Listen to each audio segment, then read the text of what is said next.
On my birthday, Corin Duan posted a photo with his female secretary, both of them wearing matching couple rings. Work partners are also life partners. I commented, a perfect match. Corin immediately called me, furiously accusing me of being out of my mind and not being able to take a joke. Before hanging up, he comforted the sobbing secretary in a soft voice. In the past, I would have rushed over in a hysterical fit, making a scene for everyone to laugh at. But this time, I felt calm, completely unbothered. Chapter 1. When Corin returned home, I was making breakfast. Yesterday was my birthday. He said he would come back to celebrate with me, so I left work early and prepared a whole table of dishes. But even by midnight, he never showed up. If it weren't for that photo, I would have kept waiting foolishly. When I brought the sandwich to the table, he asked, "Where's mine?" I was taken aback. "Didn't you eat?" I thought Christine would have made him breakfast, so I didn't prepare his portion. He glanced at my plate and sneered, "This trash isn't worth eating anyway." In the past, hearing this would have made me very upset, eager to argue. But now, I simply nodded. "Yeah, you don't like it anyway." He stiffened, then tossed a paper bag at me. "I bought you a lipstick. Every time we fought, he would buy me a little something as a peace offering." Knowing I couldn't stay mad at him for long, and would eagerly take the opportunity to reconcile, I didn't look up and responded dismissively, "Thanks." Not getting the reaction he wanted, he snorted and walked towards the bathroom, complaining, "What are you wearing? You're too old for pink. Do you think you're Chris's age?" My hand paused. Did he forget that Christine and I were born in the same year? While clearing the table, Corin's phone, left on the table, received a message from Cute Chris. "Corin, thank you for being with me yesterday. I feel much better." I glanced at it, then looked away, but was suddenly yanked back, slamming into the wall with a stifled groan. A furious shout followed. "Hannah, who the hell gave you permission to look at my phone?" I paled, clutching my shoulder. It felt dislocated. After replying to the message, Corin noticed my face, drenched in cold sweat, and frowned. It was just a light bump. No need to overreact. Before I could speak, he impatiently added, Fine. I'm sorry. I'll drive you to work later, okay?" Chapter 2. With my injury, I naturally didn't refuse. As soon as I got in the car, I noticed the little cat charm hanging in front. Corin looked uncomfortable. Chris liked it, insisted on hanging it. I responded blandly, "Oh, it's nice," but his expression turned odd. "Your lucky charm was too tacky, so I took it down." I stared at him blankly. He could change it if he wanted. Why explain it to me? Suddenly, I remembered that the lucky charm was something I got after walking 2 hours up a mountain, and despite his disdain, I hung it in the car. If it were the old me, I probably would have immediately thrown out Christine's stuff. But now, I didn't care about Corin anymore. So what's the point of competing with her? "Let's go. We're going to be late." Corin finally started the car. As soon as we took the high bridge, I realized the route was wrong. "This is the road to Starlight Tower." He clicked his tongue. "Can you not nag while I'm driving?" I calmly said, "My current office is at the Sanio building." He grew irritated. "Why didn't you say so earlier?" I had told him, but he didn't remember. After exiting the ramp, his phone suddenly rang, a ringtone Christine liked. Pikachu. She said her cat was sick and needed to see a vet. Corin pulled over and told me to get out, since we're already on the wrong route. "You can find your own way to work." With that, he sped off. During the morning rush, I couldn't get a cab and stood in the cold for over an hour. Freezing to the bone, I ended up taking the day off and going to the orthopedic hospital. In the evening, Corin came home, checked the kitchen, and asked, "Where's the late-night snack?" Chapter 3. Before coming home, he sent me a message. After all these years together, whenever he came home late, I would always prepare a late-night snack for him without needing to be reminded. I replied dismissively, "I didn't check my phone." Corin paused for a moment, then handed me a box. "Didn't you say you wanted to buy a necklace last time? Here." I looked away from the TV screen and saw the familiar design. I politely said, Thank you, but I've lost interest in wearing necklaces lately. Earlier in the day, Christine had just posted a photo wearing this exact necklace, complaining that the design was too old-fashioned for her taste. Corin leaned in, trying to put the necklace around my neck, try it on anyway. As his hand approached, it felt like it still carried the warmth from Christine's neck. Reflexively, I reached out to block him, and the delicate necklace snapped in an instant. Corin frowned. Are you still angry about having to go to work by yourself? I'm not angry. Corin sneered. Don't pretend you're not angry. Hannah, I know you too well. You've always been petty. Unlike Chris, who's so magnanimous. I grew up reading people's expressions. Sensitive by nature. Every time we argued, Corin would mock me for being petty. When I broke down crying hysterically, he would calmly watch from the sidelines, amused. But this time, he was going to be disappointed. I simply turned my gaze away indifferently. You're right. After watching TV for a while longer, I got up to gather my things and head out. Corin taunted. What? Running away from home again? I calmly looked back at him. I'm going to work overtime. His expression froze awkwardly, as if he had more to say, but I had already opened the door. I spent the night playing a murder mystery game with my best friend Betty. Corin called, but I didn't pick up. Betty was shocked. You're not answering your husband's call?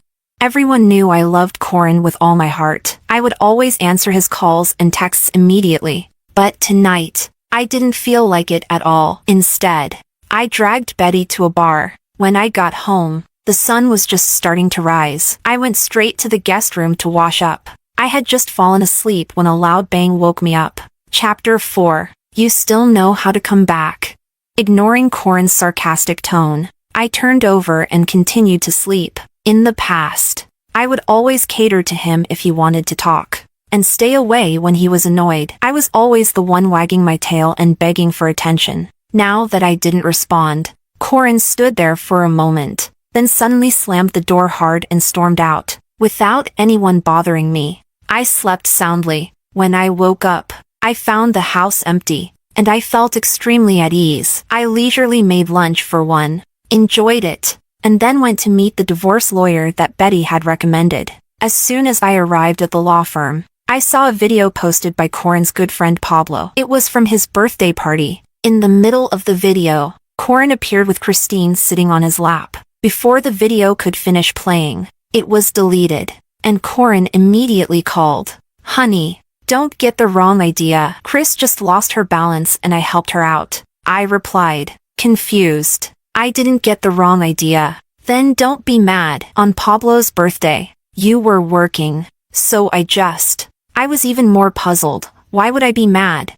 Corin was momentarily speechless. After a long silence, he finally said, I'll pick you up tonight, and we'll go out for dinner. I was about to refuse when I heard the dial tone. He had already hung up. Corin came to pick me up, and we went directly to a Japanese restaurant. As soon as we walked in, the lobby manager bypassed me and respectfully addressed Corin behind me. Mr. Duan, you're here. Mrs. Duan is already waiting in the Sakura room. Corin's face changed instantly. Just as he was about to say something, Christine walked out, her eyes lighting up as she saw him. She ran over affectionately. Corin darling. Then, as if just noticing me, oh, Sister Hanny, you're here too. You haven't been to this place before, right? Corin darling loves their sea urchin salad. The lobby manager, sensing the tension, discreetly left. Chapter 5. I smiled faintly. What a coincidence. Corin's expression changed slightly as he walked over to grab my hand. But I turned away. Let's go. I'm hungry. Throughout the meal, Corin was distracted, frequently glancing at me, offering dishes, and making introductions. I occasionally responded with a few perfunctory words, but eventually, I sighed. Just focus on eating. Midway through the meal, the restaurant owner came over to chat, and I realized that this place was owned by Marco, one of Corin's friends. Marco apologized to me, saying that the waiter was inexperienced and had mistaken someone. I knew this was his way of explaining for Corin. His friends were very loyal, always covering for him. I smiled slightly. It's not a big deal. I appreciate you coming all the way here. Seeing that I didn't make a scene, Marco seemed a bit surprised. After a few more casual words, he left. After finishing the meal, I went to the restroom, and when I returned,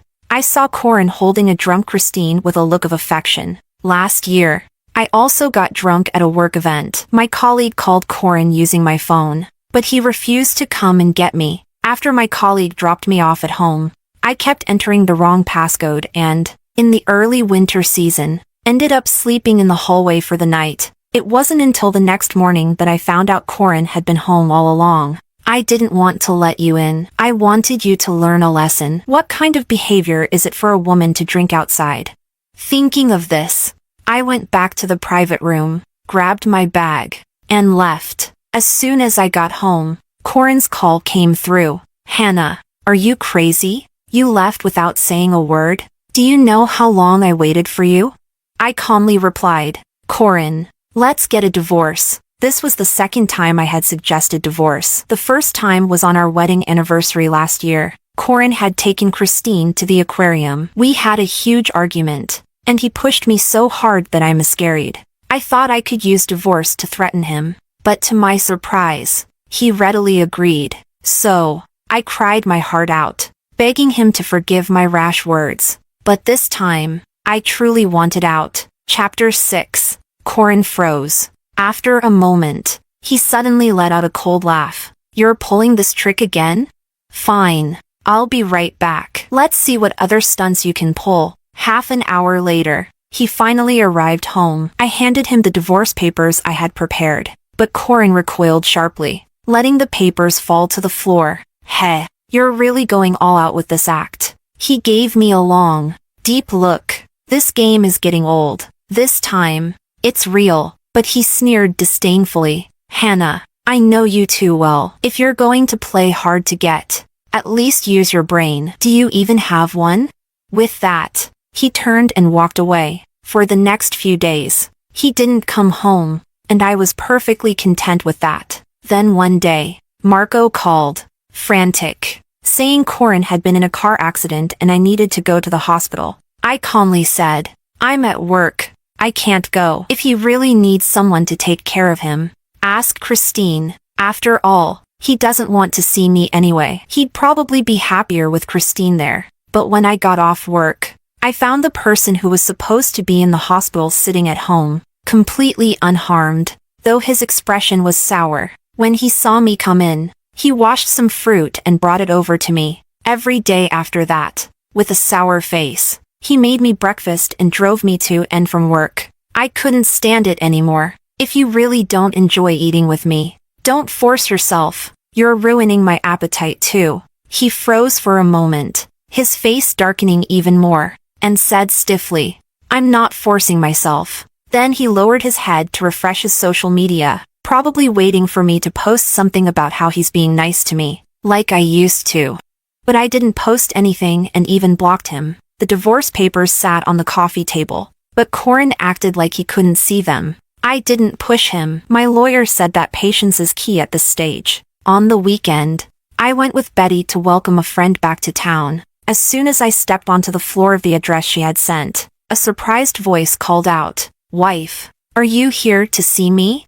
Chapter 7. My appearance made Corin overjoyed. He smiled and put his arm around me. Everyone's here. Let's say hello and then head home. Before I could refuse, he had already taken me to the private room. The door opened, and the voices inside became audible. Pablo and Marco were both addressing Christine, calling her little sister-in-law. The last time I heard this title was last year when Pablo asked Corin to take the little sister-in-law to his winery. On the way back, I joked with him, being called little sister-in-law makes me feel like I'm so much younger. Corin, however, snapped at me irritably. How annoying! How old are you? Do you have any sense? Stop pretending to be young. You're crazy.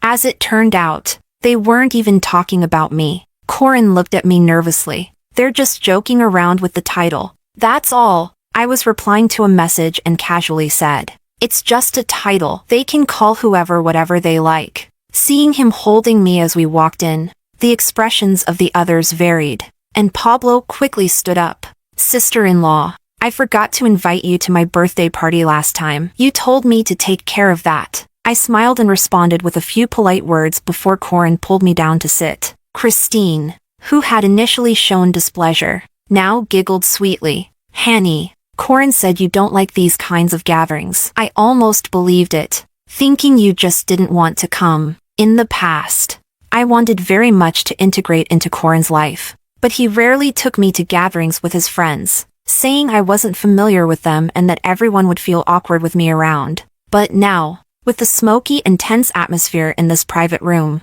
I really didn't want to be here. The others started egging us on to drink a traditional toasting drink together, and Christine eagerly handed me a glass. As she wished, I noticed the watch and ring she was wearing. The designs were all too familiar because Corin had them too. Betty sent me a message, I'm here. My eyes lit up, and I stood up, pulling Christine's hand amidst the surprised stares. I sat Christine down beside Corin, ignoring his panicked look, handed them both a glass of wine, and intertwined their hands, with a smile full of satisfaction. Like an elder witnessing a wedding, I said, you two drink the toasting wine and be together forever, living a good life. Seeing that they didn't move, I quickly explained, don't worry, I won't break you up. I also wish for lovers to end up together. The room fell silent. Everyone stared at the three of us in shock, and I urged them, come on, drink. With that, I walked out of the private room with light steps. Chapter 8. Hanny! Hanny! Corin chased after me, his expression frantic, his lips trembling. Christine and I aren't what you think. I looked at him puzzled. What do you mean? He stammered, struggling to explain. There's nothing between us, really. You have to believe me. He lifted his hand, took off the watch, and threw it to the ground, then pulled off the ring. His fingers rubbed raw. These were just for fun. They don't mean anything. Look. I threw them away. He clung desperately to my arm, just as I had when I saw him accompanying Christine to the gynecologist. Back then, I had clung to him tightly, thinking I could hold on to his heart that way. But he had frowned in disgust, pushed me away, and snapped. Can you behave yourself in public? Now, the roles were reversed, and he was the one begging in despair. I coldly pried his hand off. Behave yourself in public, Mr. Duan. He stared at me in disbelief as I walked further away, but he didn't dare to follow. During the welcome dinner, Corin kept texting me, but I didn't look at a single message. Eventually, he called, but I put my phone on silent and tucked it into my bag. Betty asked, is this okay? I smiled calmly. He doesn't matter. Let's not let him ruin our good mood. As I walked out of the private room, a figure leaning against the wall at the door brightened up. Hanny, I'll take you home. I shook my head and kept walking. No need. I have another event with my friends. Corin followed closely, his tone pleading. Then send me the address. I'll come pick you up. I said nothing and walked out. On the way, I finally checked the messages he had sent earlier. There were more than a dozen. First asking when I'd be done so we could go home together. Then he asked if I had brought any hangover medicine and said he went out to buy some yogurt, asking if he could bring it to me. Finally, he said he was waiting at the door and that I'd see him when I came out. When we left the restaurant, Betty said goodbye, and Maxwell and I headed back to the orphanage. Chapter 9. That night, Maxwell and I stayed at the orphanage. Corin went crazy, sending me dozens of messages and making over 10 calls. I finally answered when I woke up. He sounded anxious yet cautious. Hanny, are you still not done? At that moment, there was a knock on the door, and Maxwell called me out for breakfast. Corin was silent for a moment, then spoke again, his voice strained. Is it that man from yesterday? I suddenly remembered that he had never met Maxwell. Yes. His voice trembled, and his breathing grew rapid. Where are you? I'll come pick you up. I replied coldly, fabricating a lie. At Betty's house. Corin hesitated briefly before speaking with difficulty. I'm right outside Betty's house. She just left. I clicked my tongue in annoyance. Are you out of your mind? Do I need to report my whereabouts to you?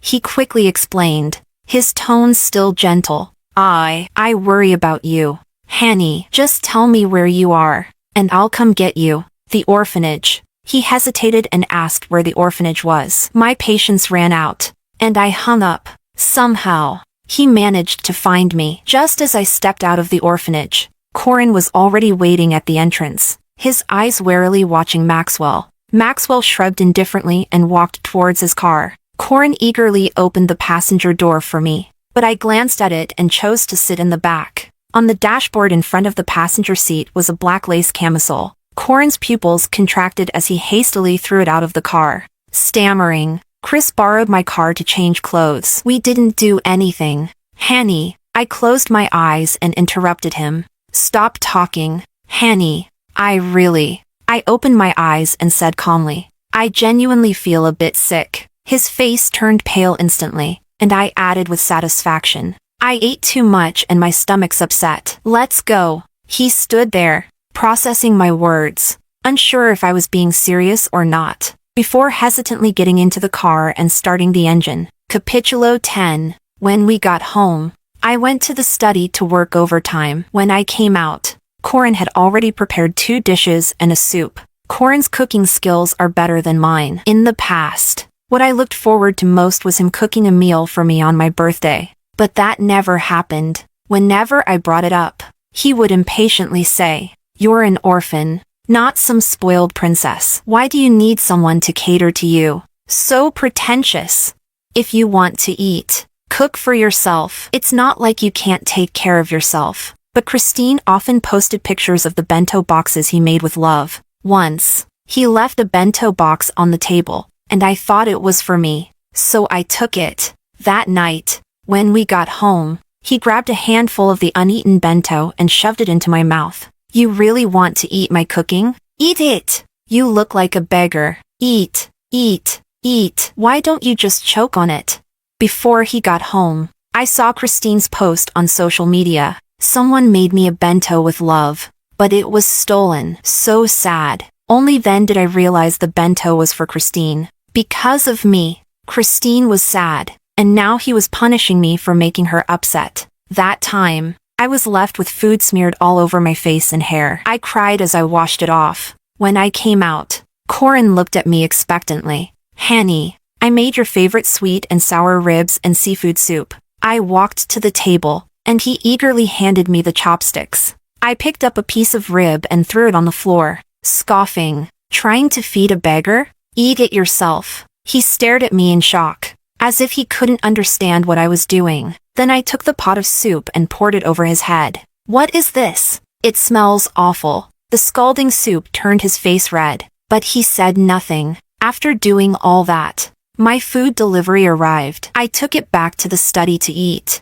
ignoring Corin as he cleaned up the mess. Chapter 11. Before long, he came over and knocked on the door. Hanny, He was interrupted by the sound of Pikachu's ringtone. Christine was crying on the other end, saying something. After hanging up the phone, Corin explained through the door. Hanny, please wait for me at home.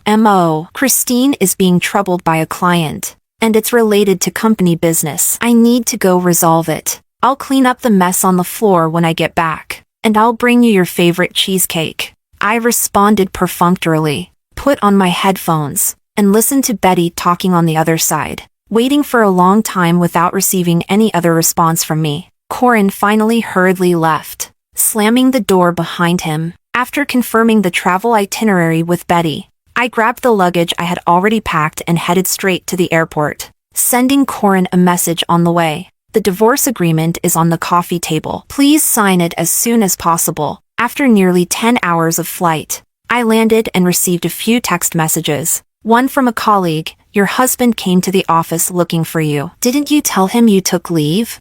Another from Maxwell, Corin came to find me, but I wasn't home. He probably misunderstood something. Just as I finished reading the messages, the orphanage called to inform me that Corin had searched the entire place yesterday, trying to find me. Checking the call log, Corin had made over 20 calls. I didn't call back. Instead, I switched to a local SIM card and enjoyed a month of carefree fun. Here, I was just myself, with friends by my side and beautiful scenery. I didn't have to worry about a man not coming home at night. Didn't have to be heartbroken over his cold words, and didn't have to lose myself just to please him. I experienced an unprecedented sense of ease and happiness. Chapter 12. A month later, I returned home, and the divorce agreement was still lying untouched on the coffee table. I unpacked my luggage, deleted Corin's fingerprint from the door lock, and changed the password. Even before returning, my application for further studies had been approved, and I was scheduled to leave for the UK in 3 months. Betty and Maxwell booked a restaurant to celebrate with me, but as soon as I arrived at the restaurant parking lot, I ran into Corin and Christine, who were also there for dinner. When I got home, I checked Corin's activities over the past month. After failing to find me, his social media became quite lively. One day, he posted a picture of the tie I bought for him, saying it could tie a man's heart. The next day, he posted a photo of us from when we were dating, reminiscing about the promises we made. The day after, he shared a picture of a dish he cooked, saying his wife loved his culinary skills. Anyone who didn't know better might really think he was a loving husband who adored his family. When he saw me, his face darkened, and he walked over with big strides. I quickly dodged his attempt to grab my hand, skillfully moving behind Maxwell. Before Corin could say anything, Christine screamed, her face full of indignation. "Hannah, you really are a fickle woman. You're not even divorced yet, and you're already flirting with other men, going in and out with your lover." Corin was already glaring at us, and Christine's words made him furious. He swung his fist in a rage. "How dare you flirt with my wife, you bastard!" There was no way I would let him hit my friend, so I quickly swung my bag at him. It landed heavily on his face, and he looked at me in disbelief. I coldly said, "Get lost." Corin's eyes instantly turned red, his face full of grievance and accusation. "Wife, are you hitting me for another man?" I sneered. "Yes. Is there a problem?"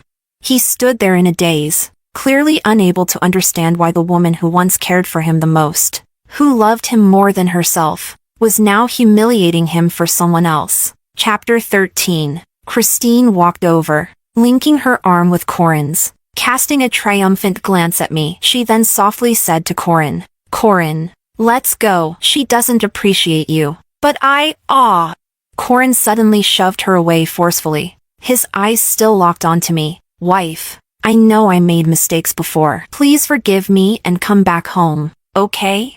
I'll cook for you every day, whatever you like. I'll make it for you." I couldn't help but let out a sarcastic laugh. In the past, if he had begged me so humbly, my heart would have ached for him, and I would have been eager to forgive him right away. But now, where does he get this confidence from? Does he really think that with just a beckon of his finger, I would come running back like a dog?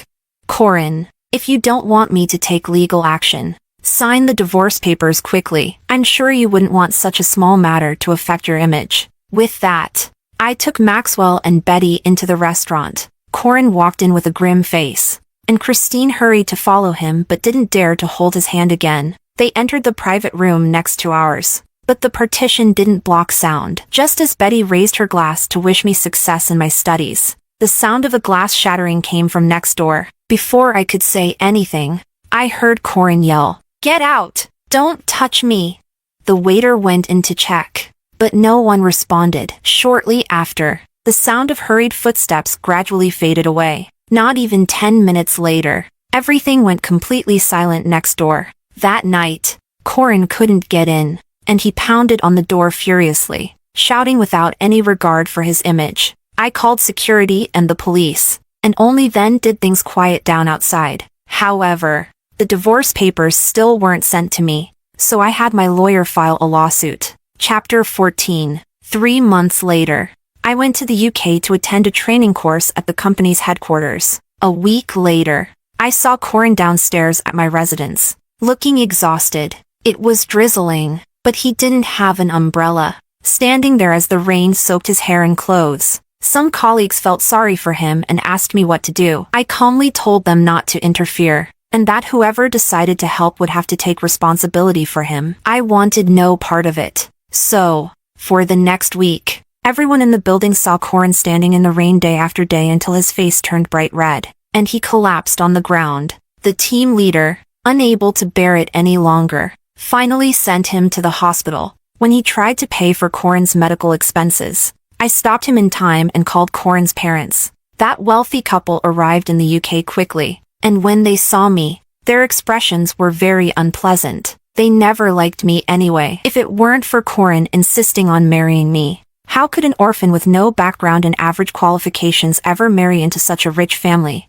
Corin and I didn't have a wedding. Besides a few of his friends and immediate family, no one knew we were married. It wasn't that I hadn't protested, but Corin held me close and explained, "My parents can't accept it right now. If we hold a wedding, they'll get angry, and that will only make their impression of you worse." I was completely focused on him and thought he was considering my feelings. But no ring either? Corin paused, then reassured me, "When my parents accept it and we have the wedding, I'll personally put the ring on your finger. Won't that be even better? If I just buy you any ring now, I'd feel like I'm wronging you." I believed him without hesitation. It wasn't until he and Christine wore matching rings that I realized how foolish I had been. Chapter 15. Mrs. Duan walked over and took my hand. "Hanny, I know you've been wrong these past few years. Now that Corin has changed for the better, please forgive him." Her eyes still held traces of disdain and dissatisfaction. Yet she humbled herself to persuade me, only to temporarily placate me and prevent me from hurting their precious son. I let out a soft laugh and pretended to agree. Only then did Mr. and Mrs. Duan leave the hospital. Satisfied, I entered the hospital room alone. Corin was already awake, gazing at me with eager eyes. "When you're well enough, go back home. Don't cause me any more trouble here." I turned to leave, but behind me, I heard a thud as Corin fell off the bed. "Hanny!" His eyes were red, his face pale, and his voice was filled with pleading. "Hanny, I know I've made mistakes. Can you forgive me? I've already deleted Christine's contact information. She's no longer my employee either. Could you?" I interrupted him, coldly saying, "It's unnecessary. I had already known about this." On the third day in the UK, Betty sent me a video of Christine publicly accusing Corin of harassing her under the guise of his position, along with numerous pieces of evidence. The Duan family had filed a lawsuit against Christine, presenting evidence and accusing her of defamation and extortion. She had already been detained. This pair of despicable people was indeed a perfect match. I looked at him with indifference, feeling a wave of nausea in my stomach. "Corin, whether or not there was Christine, you alone are enough to disgust me." He awkwardly sat up, leaning against the bed, his voice trembling. "Hanny, I know you think I loved Christine, but I truly didn't." "Fine. If you don't believe me, I'll prove it to you." He picked up the fruit knife from the bedside table and stabbed it into his chest. Blood quickly spread. Chapter 16. Hanny. "I'm cutting out my heart, to show you." His already pale face turned ghostly white, and beads of sweat as large as pearls dripped from his face onto the floor. He gasped for breath, moving slowly as he crawled on his knees toward me, grabbing onto my ankle. "Hanny, please, have pity on me again. Didn't you love me? Hanny, look. I've proven it." I stared coldly at him for a moment. "Corin, it's a shame you didn't pursue acting. You've convinced even yourself with this performance, haven't you?"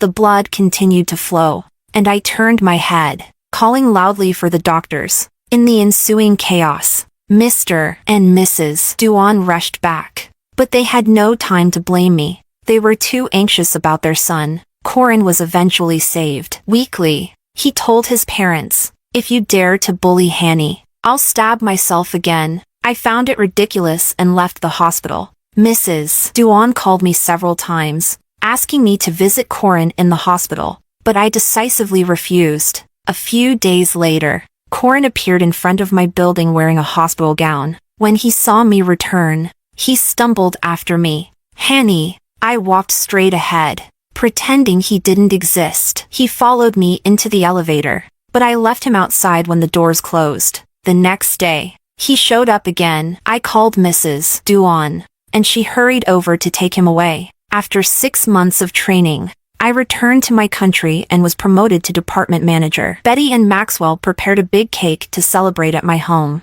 Just as I finished cutting the cake, the doorbell rang. It's probably the delivery. I went to open the door, but standing there was Corin. He had lost a lot of weight during this time. Upon seeing me, he forced a smile. "Hanny, I heard you got promoted. I'm here to congratulate you." Maxwell walked out and wrapped an arm around my shoulder. "Who is it?" Chapter 17. Corin's face turned pale, as if he had suddenly lost his voice. After a long pause, he finally spoke, his voice hoarse. "Can I come in to celebrate with you?" Maxwell generously stepped aside. "Of course you can, Mr. Duan. Please come in." Corin's steps were unsteady as he took off his shoes, but he couldn't find the familiar pair of slippers. Maxwell handed him a pair of disposable slippers. "Sorry, we don't have any extra slippers at home." Corin didn't stay long before leaving in a daze. Shortly after he left, he called me, "Hanny.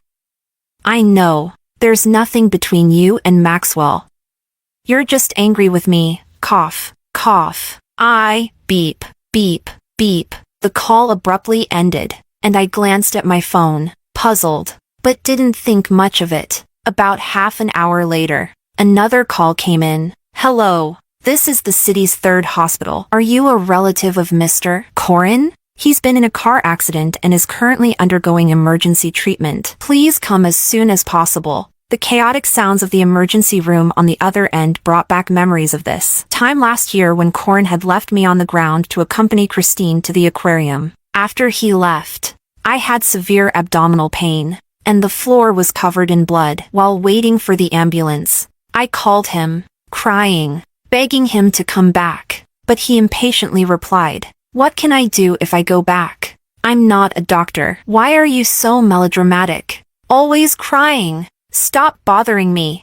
When I tried calling him again, I got the phone turned off message. After my surgery, I saw Christine's post, a picture of her and Corin standing by the jellyfish tank, their faces pressed close together. As the memory resurfaced, the doctor on the other end asked again. I smiled. "Sorry, you've got the wrong number. I don't know the person you're talking about." Chapter 18. After a long, 10-month divorce battle, it finally ended. Corin, now a double amputee, sat in a wheelchair, gazing at me as if I were a treasure. But I was too busy celebrating with Betty, hugging her and cheering. Besides freeing myself from Corin, I also gained a significant amount of wealth. 5 years later, having been promoted to an executive position at the company's headquarters, I was traveling abroad. Betty called. "Hanny, Corin committed suicide this morning."